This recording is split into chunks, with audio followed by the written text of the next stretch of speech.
Welcome to La Louisiane, conversations brought to you by the official magazine of the University of Louisiana at Lafayette.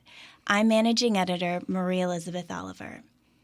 This is our first episode for 2025, and we're so excited to have the opportunity to bring you a discussion with Dr. Joseph Savoie, president of the University of Louisiana at Lafayette.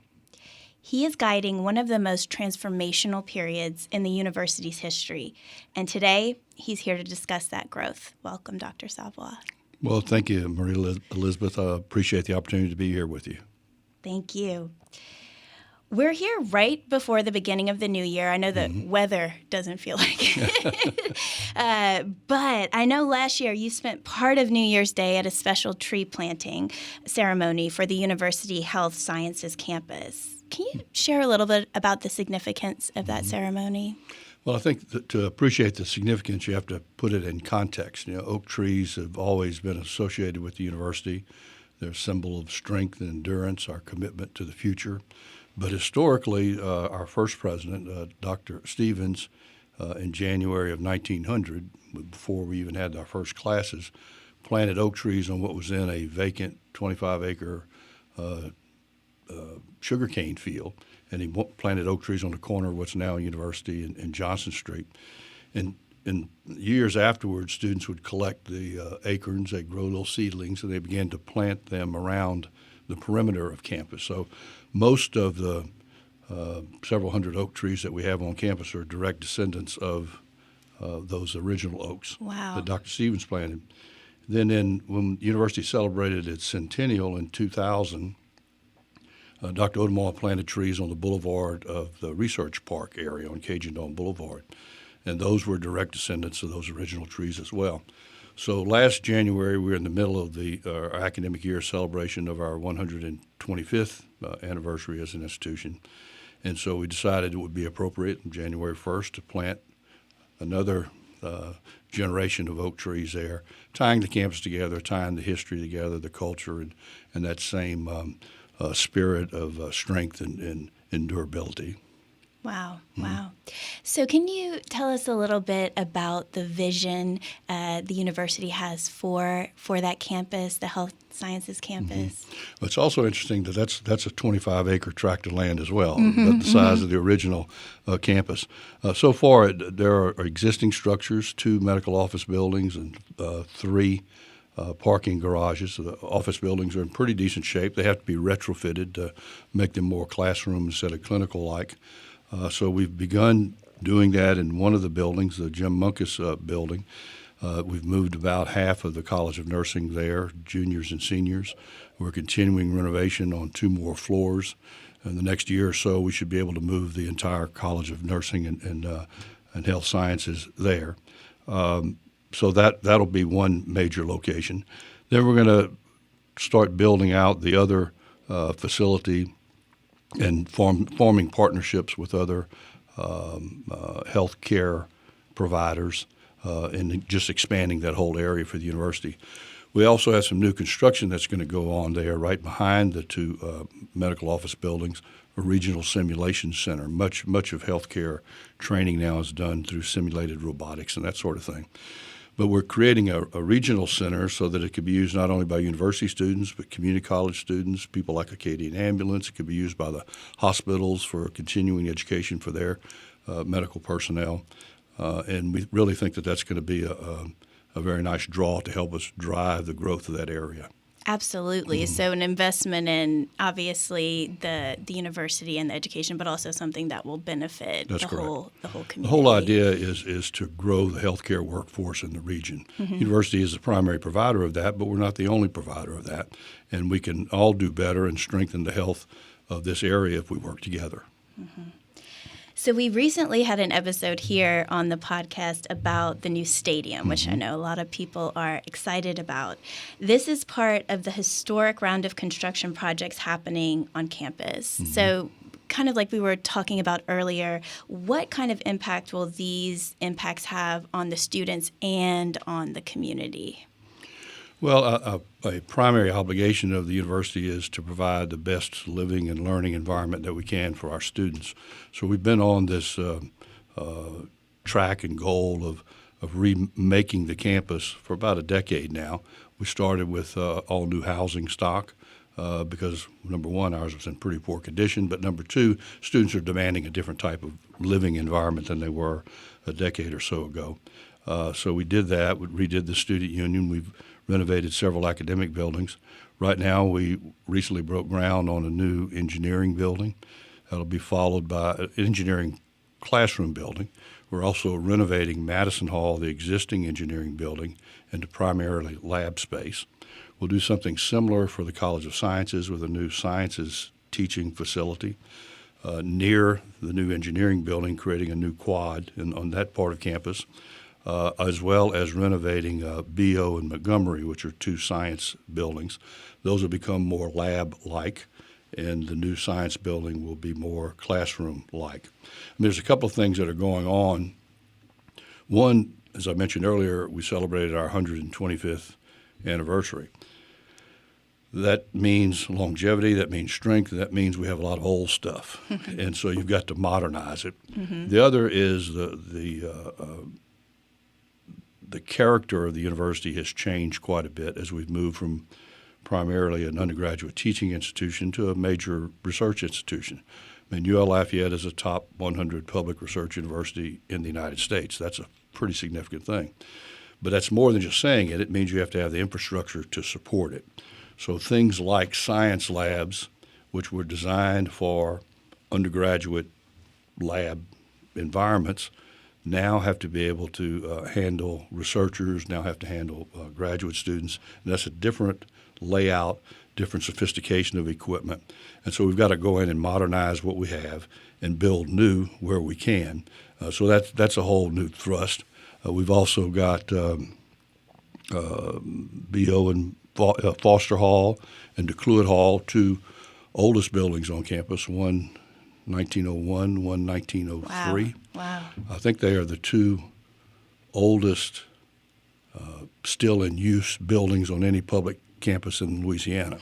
They were last renovated in the 1930s, so they could use a little facelift. Yes. And they're starting on DeCluet maybe as early as this spring. So those buildings are being redone. We also are designing a new lab school in the research park. So we're constantly looking at ways to improve our facilities to make sure that we're providing what we purport to be, and so that's important. We also have a lot of deferred maintenance issues with the older buildings, and we've spent considerable amounts of money to try to bring that up to date. But it's a constant battle. You never get there, but you have to fight it every day. Right, right. Well, and it sounds like it's building not only to modernize, but to think about the next 25, 50 and years. It's all about the future. Going Yes. back to the health sciences campus, the great thing about that, and I mentioned the existing facilities, the two medical office buildings and parking garage, they occupy about 5 acres. But in addition to that, there's 20 acres of vacant land.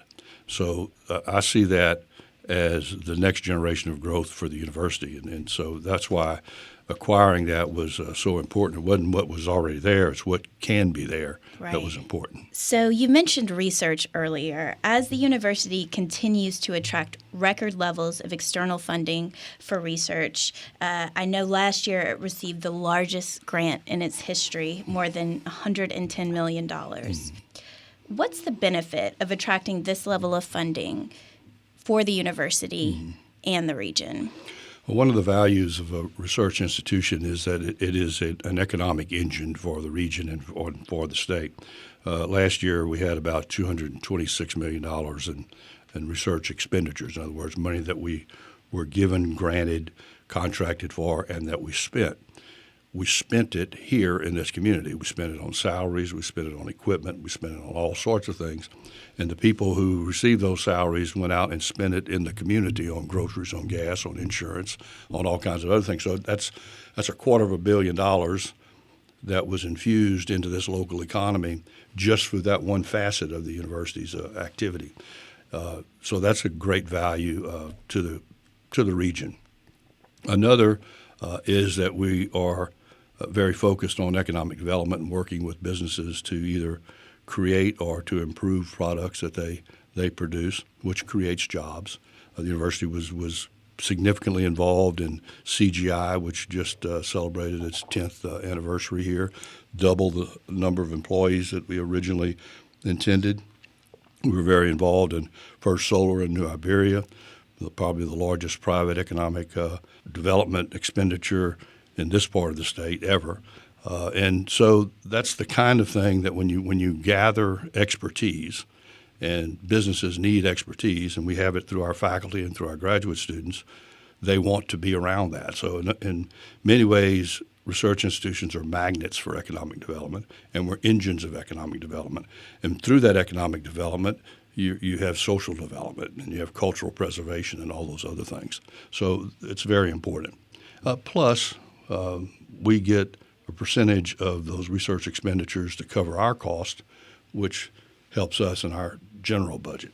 I know that a lot of people, when they think about a university, they obviously think about the education piece of it, and that's very important. But as you mentioned, I know the research is important, the economic development.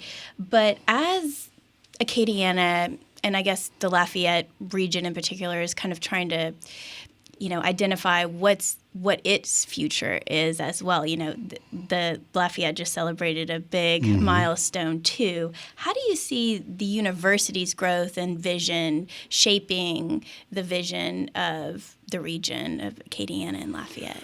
Well, the university always has had a focus on helping to preserve the cultural richness of the area.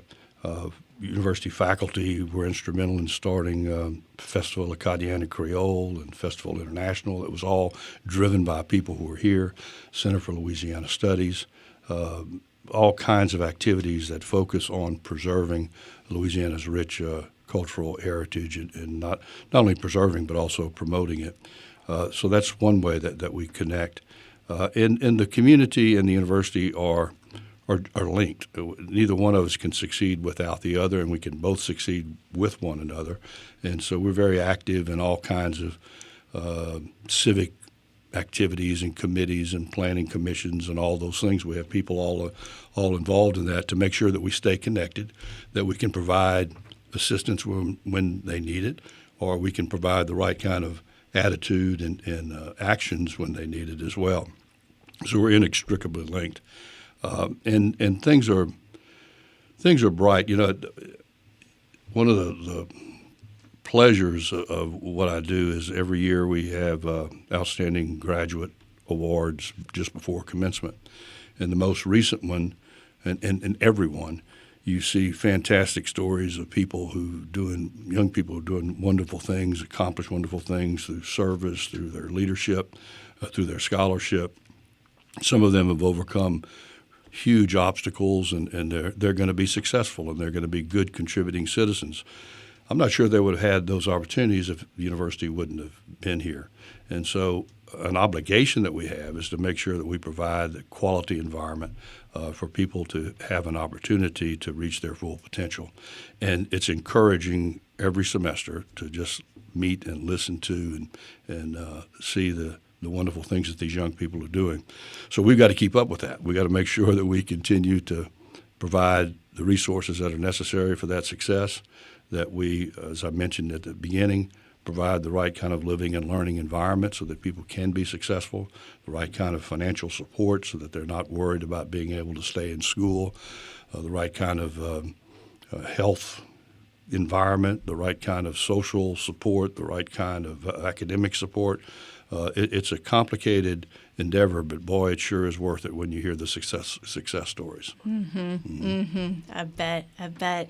So on that note, and kind of thinking in the spirit of the new year, what are you most excited about for 2025 as you look to the future? Well, we've got a lot of momentum going, and one of the interesting things about momentum, and I've heard about it and read about it, but I'm now witnessing it. It kind of feeds on itself, and people get excited, and they start accomplishing things, and so they want to keep that going, and others see it, and they want to be a part of it. So my biggest job is not to mess that up, is to make sure that we keep the environment that encourages people to reach and stretch and try to do better and more. I just don't want to mess that up. But we have it now. This is a very exciting time for the university. Enrollment continues to grow. Facilities continue to improve. New academic programs continue to come online. We're more and more engaged with the community.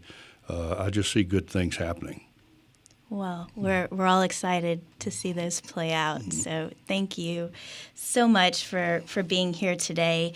And thank you for listening to this conversation with La Louisiane, the official magazine of the University of Louisiana at Lafayette since 1989.